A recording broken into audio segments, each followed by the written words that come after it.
Waheguru Ji Ka Khalsa, Waheguru Ji Ki Fateh. My name is Karandeep. I'll be doing my speech in English. And the topic that I'll be touching on is female infanticide and female-based bias, because I feel like it's very prevalent in our culture and a topic that we should definitely touch on.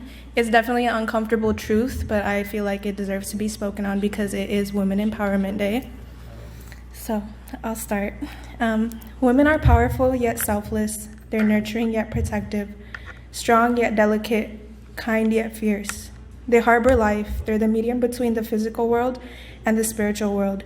Women are the source of creation. From her comes life, from her comes beauty, from her comes love. As much as we acknowledge these things, what have women done for us to become so violent towards them? Female infanticide and anti-female bias are prevalent in Indian culture.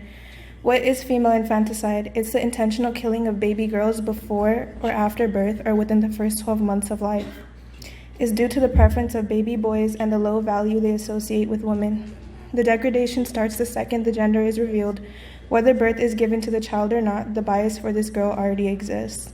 These are rooted in economic factors, cultural beliefs, and social norms we've created, nurtured, and given life to, violence instead. In an economic context, many have the notion that women are a financial burden or debt. Male children are seen as assets and women are seen as a liability. Dowry plays a massive role in this. Dowry is an outdated system where the value of the bride is often measured by how much her parents are willing to pay for her. Dowry has been outlawed in India for over 60 years, yet it is embedded deeply within our culture. 8,000 dowry deaths occur each year due to families lacking financial resources. It plunges families into debt, which ultimately leads to extreme hardships. For these reasons, couples refuse to have girls. This problem has been created because we continue to perpetuate an outdated system that has never served to benefit women. We are not commodities. We are not something to be traded or sold. Furthermore, girls are devalued due to social norms and cultural beliefs in India. India's predominantly patriarchal culture looks at male children as assets who will provide for the family as they grow older, carry on the family name, and continue the lineage. Women are seen as no more than a trade-off, completely disregarding what she may bring to the table.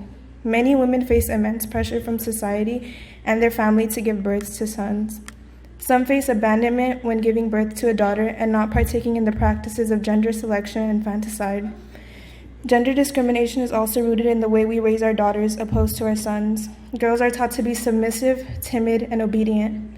In our modern society, they are taught to go to school and later become someone's wife and caretaker. Their quality of life is limited to their parents' honor and reputation instead of encouraging women to lead a life that they enjoy. The idea of women symbolizing the honor of the family has led to a harmful culture that degrades, devalues, and humiliates our girls for simply embracing who we are, our wants, our needs, and desires. Our community is hostile towards women who choose to break the mold and rewrite their priorities on their own. For some, unfortunately, conforming to the wants of their parents and society becomes the easier choice. It's often necessary for those who want to maintain a relationship with their own parents and family. Fortunately, times have changed and many of our women are starting to go against the grain and break barriers that have never been tested before.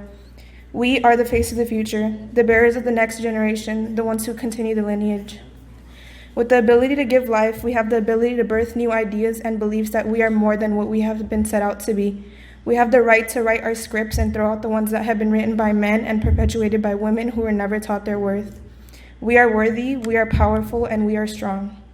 In conclusion, these norms themselves must be challenged if the practice of female infanticide and gender-specific bias is to stop.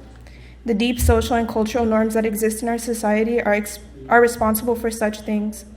Although Sikhi promotes gender equality, unfortunately everyone does not follow this concept. If we don't change the narrative, these issues will continue to exist. The power is in our hands. Value our daughters as much as our sons, and hear us when we speak.